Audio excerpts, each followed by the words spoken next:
Hello friends, welcome to Mithuntips. இன்றைக்கி பார்த்தீங்கன்னா நான் ஒரு கோவில் vlog தாங்க அப்லோட் பண்ணியிருக்கேன். எங்கள் பக்கத்து ஊரில் அங்காளம்மன் கோவிலுக்கு நோன்பு சாட்டியிருந்தாங்க. அங்கே கோவிலுக்கு தீர்த்தம் கொண்டு வர்றதுக்காக நாங்கள் விழுப்புரம் மாவட்டத்தில் இருக்கக்கூடிய மேல்மலையனூர் அங்காளம்மன் கோவிலுக்கு வந்துட்டு போயிருந்தோம். அந்த வீடியோஸ் தான் நான் இன்றைக்கி அப்லோட் பண்ணியிருக்கேன். அது மட்டும் இல்லாமல் இந்த கோவிலினுடைய தல வரலாறு என்ன அப்படிங்கிறதையும் இந்த வீடியோவில் பார்க்கலாம். ஸோ வீடியோ ஃபுல்லாக ஸ்கிப் பண்ணாமல் பாருங்கள். இப்போது நீங்கள் பார்த்துட்ருக்கிறது பார்த்திங்கன்னா பச்சை மரத்தினால செய்யக்கூடிய தேர் தான் இது. நாங்கள் போயிருந்தப்போ இது ரெடி பண்ணிகிட்டு இருந்தாங்க. இந்த தேர் பார்த்திங்கன்னா ஒவ்வொரு வருடமும் புதுசாக செய்வாங்க.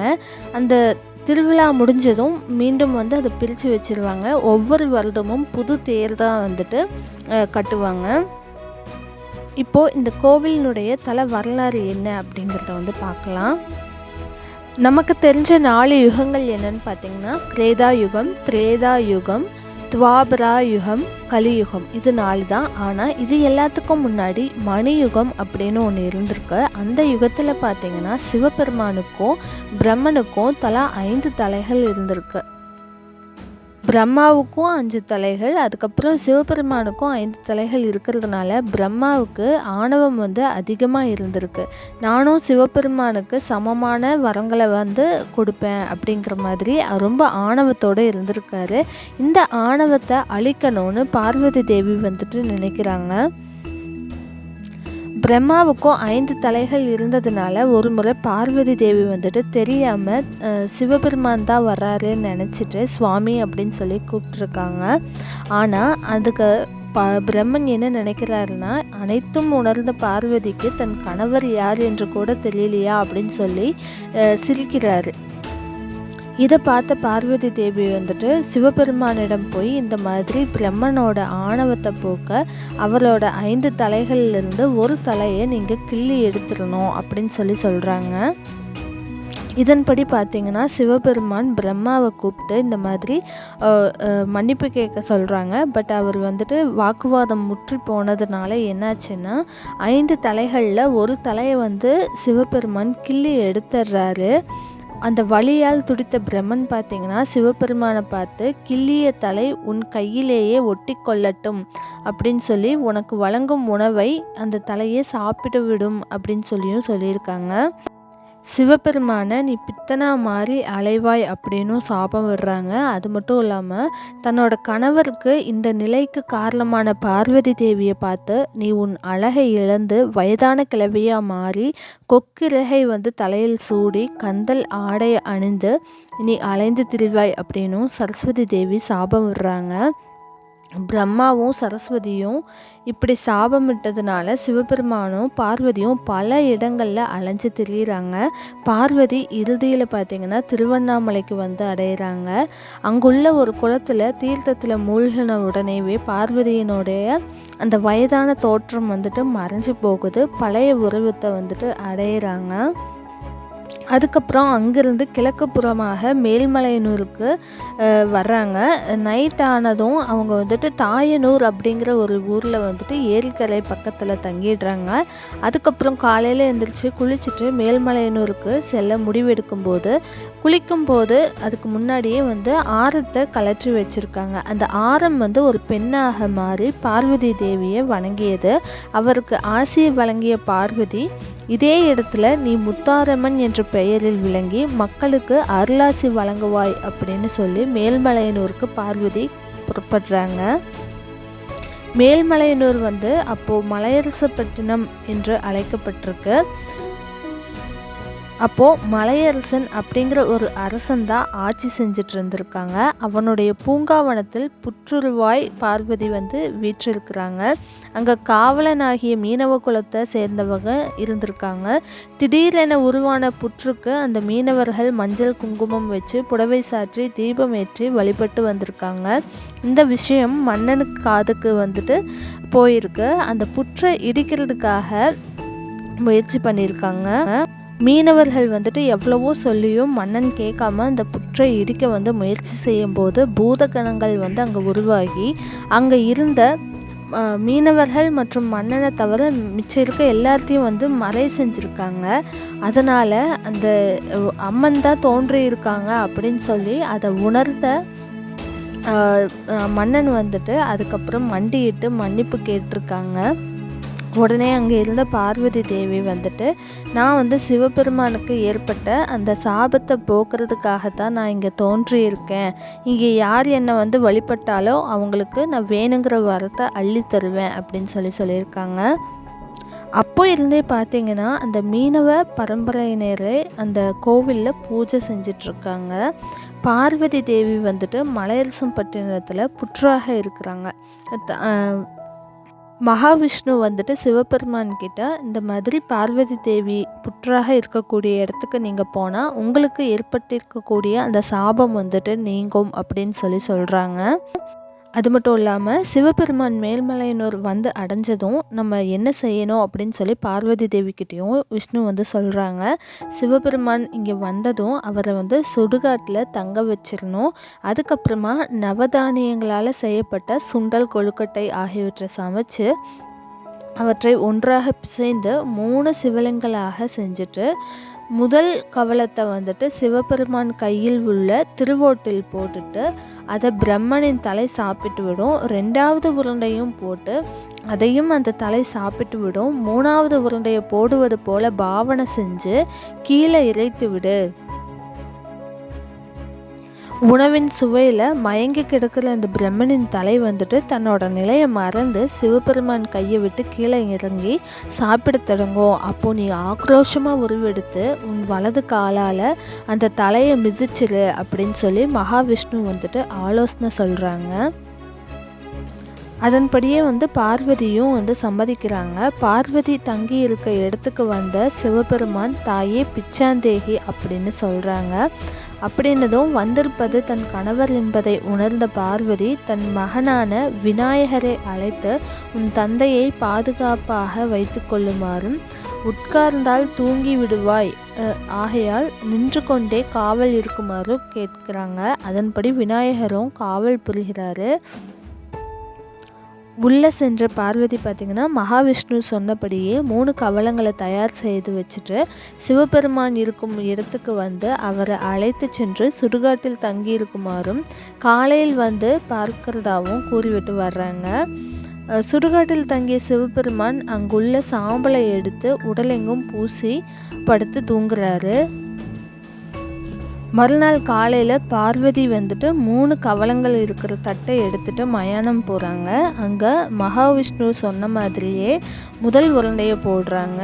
அது பிரம்மனின் தலை வந்துட்டு சாப்பிட்றது. 2வது உருண்டையும் போடும்போது அதையும் அந்த தலை வந்துட்டு சாப்பிட்றது. 3வது உருண்டையை போடுற மாதிரி பாவனை செஞ்சுட்டு கீழே வந்து இறைத்து விடுறாங்க.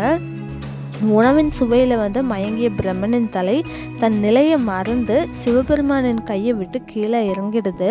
உடனடியாக பார்வதி தேவி வந்துட்டு ஆங்கார உருவம் கொண்டு பிரம்மனின் தலையை தன் வலது காலால் மிதிக்கிறாங்க.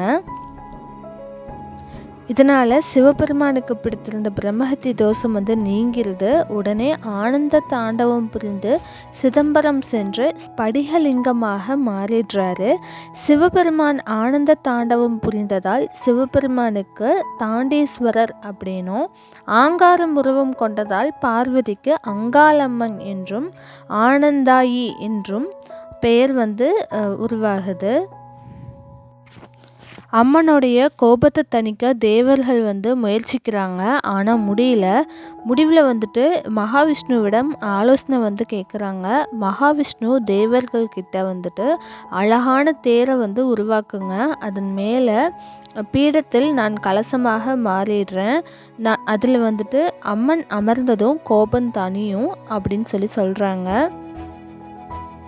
அதன்படியே 4 வேதங்களும் சக்கரங்களாகவும் தேவர்கள் ஒரு சிலர் வந்துட்டு தேரின் கால்களாகவும் ஆகாயம் தேர் சீலைகளாகவும் மகாவிஷ்ணு தேரின் மீது உச்சியில் கலசமாகவும் மாறி அழகான தேர் பூங்காவனத்தின் எதிர வந்து நிற்கிது.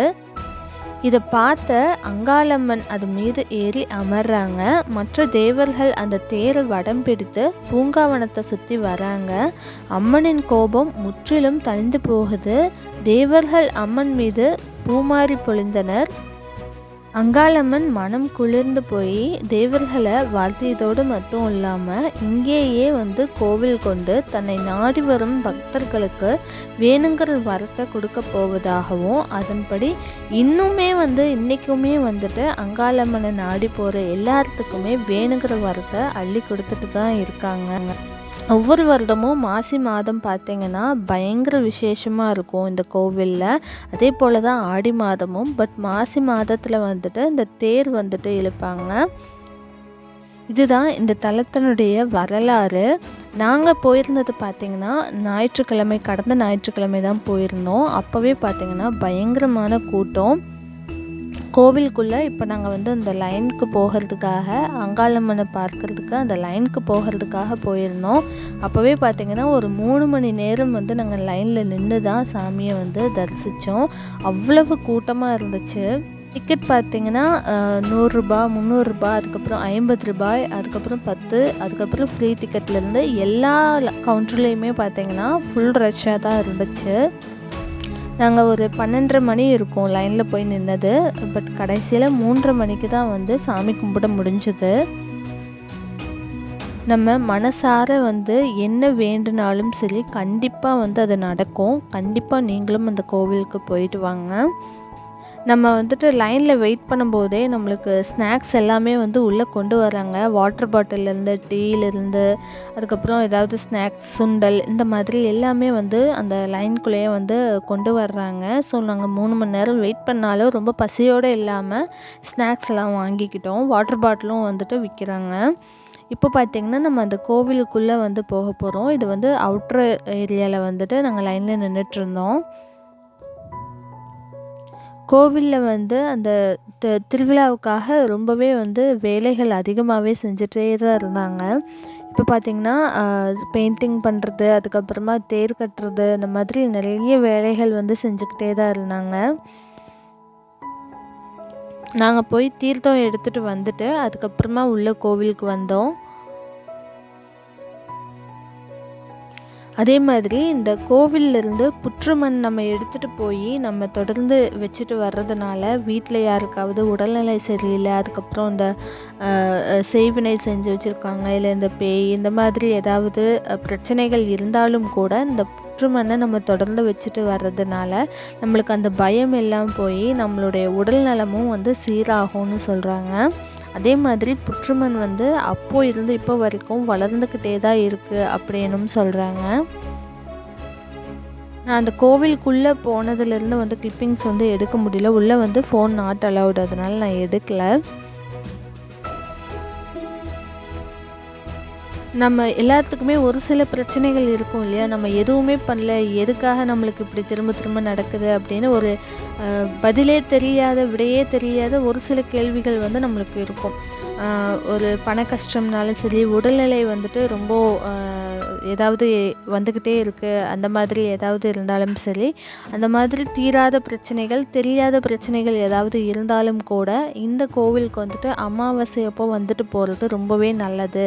அப்படி போகும்போது அந்த நமக்கு இருக்கக்கூடிய பிரச்சனைகள் எல்லாமே தீரும் அப்படின்னு சொல்கிறாங்க. இவ்வளவு மகிமை வாய்ந்த இந்த அங்காளம்மன் கோவிலுக்கு நீங்களும் முடிஞ்ச இந்த மாசி மாதம் போயிட்டு வாங்க. மாசி மாதம் மட்டும் இல்லை, ஒவ்வொரு அமாவாசைக்கும் ரொம்பவே சிறப்பு வாய்ந்ததாக இருக்குது இந்த கோவில். ஸோ கண்டிப்பாக நீங்கள் முடிஞ்சால் நீங்கள் போயிட்டு வாங்க. நம்ம ஒரு பாதி தூரம் வெளியில் நின்றுட்டுருந்தோம். இப்போது பார்த்திங்கன்னா இந்த மாதிரி லைட்டாக ஒரு பிரிட்ஜ் மாதிரி வச்சு அதில் உள்ளே இறங்கி போனோம் அப்படின்னா கொஞ்சம் ரிஸ்க் தான் நம்ம உள்ளே நிற்கிறது. நாங்கள் நியர்லி 1 hour நாங்கள் உள்ளுக்குள்ளே மட்டுமே நின்னோம். ரொம்பவே ரஷ்ஷாக தான் இருந்துச்சு. இது நோம்பி சமயம் அப்படிங்கிறதுனால ரொம்பவே ரஷ்ஷாக தான் இருந்துச்சு. உள்ளுக்குள்ளே போனோன்னா ஃபேன் இருக்குது, பட் ரொம்பவே இருட்டாக இருக்கிறதுனால குழந்தைகள் எல்லாம் வச்சுருந்தோம் அப்படின்னா கொஞ்சம் ரிஸ்க்கு தான். ஸோ பார்த்து நம்ம ஒரு 100 ரூபாய் டிக்கெட் அந்த மாதிரி கொடுத்து போனோம் அப்படின்னா இன்னும் கொஞ்சம் சீக்கிரமாக போகிறதுக்கான சான்சஸ் இருக்குது. ஸோ குழந்தைகளோட போகிறவங்க பார்த்து போய்க்கோங்க, அல்லது மாற்றி மாற்றி ஒருத்தர் வச்சுக்கிட்டு இன்னொருத்தர் வச்சு போகிற மாதிரி தான் இருக்கும். இருட்டாக இருக்கிறதுனால குழந்தைங்க அழுதாங்கனாலும் நம்ம டக்குன்னு வெளியே போக முடியாது, ரொம்ப லாங்கான லைன் இது அப்படிங்கிறதுனால. ஸோ இப்போ பார்த்திங்கன்னா உள்ளே என்ட்ரி ஆகிட்டோம். இப்போ நம்ம உள்ளே போகிறோம் இல்லையா, இந்த இடத்துல தான் நம்ம இந்த வரலாறு சொன்னோம் இல்லையா, அந்த புற்று தோன்றிய இடம் வந்து உள்ளே தான் இருக்குது. உள்ளே தான் நம்ம அங்காளம்மனுடைய கருவறையும் இருக்குது. நமக்கு புற்று மண் வந்து கொஞ்சமாக கொடுப்பாங்க, நம்ம நெத்தியில் வச்சுக்கிற மாதிரி. இதுக்கப்புறம் பார்த்திங்கன்னா உள்ளே புற்று இருக்கக்கூடிய இடமும் கருவறையும் வந்து நம்ம வீடியோ எடுக்கலை, உள்ளே அலௌடு இல்லை அப்படிங்கிறதுனால. ஸோ உங்களுக்கு எப்போ வாய்ப்பு கிடைச்சாலும் கண்டிப்பாக நீங்கள் போயிட்டு வாங்க. ரொம்பவே சக்தி வாய்ந்த அம்மன் கோவில் இது, கண்டிப்பாக போயிட்டு வாங்க. ஸோ ஃப்ரெண்ட்ஸ், இந்த வீடியோ ஃபுல்லாக பார்த்துருப்பீங்கன்னு நினைக்கிறேன். உங்களுக்கு யூஸ்ஃபுல்லாக இருந்திருக்கும்னு நினைக்கிறேன். கண்டிப்பாக நீங்களும் ஒரு வாட்டி போயிட்டு வாங்க. இந்த வீடியோ உங்களுக்கு பிடிச்சிருந்தா லைக், ஷேர் அண்ட் கமெண்ட் பண்ணுங்கள். நம்ம சேனலை இது வரைக்கும் நீங்கள் சப்ஸ்கிரைப் பண்ணல அப்படின்னா கீழே இருக்க red colour subscribe button press பண்ணிக்கோங்க. அப்படியே பக்கத்தில் இருக்க பெல் ஐக்கானும் ப்ரெஸ் பண்ணிக்கோங்க. அப்போ தான் நம்ம சேனலில் போகிற வீடியோஸ் நீங்கள் மிஸ் பண்ணாமல் பார்க்கலாம். தேங்க்ஸ் ஃபார் வாட்சிங்.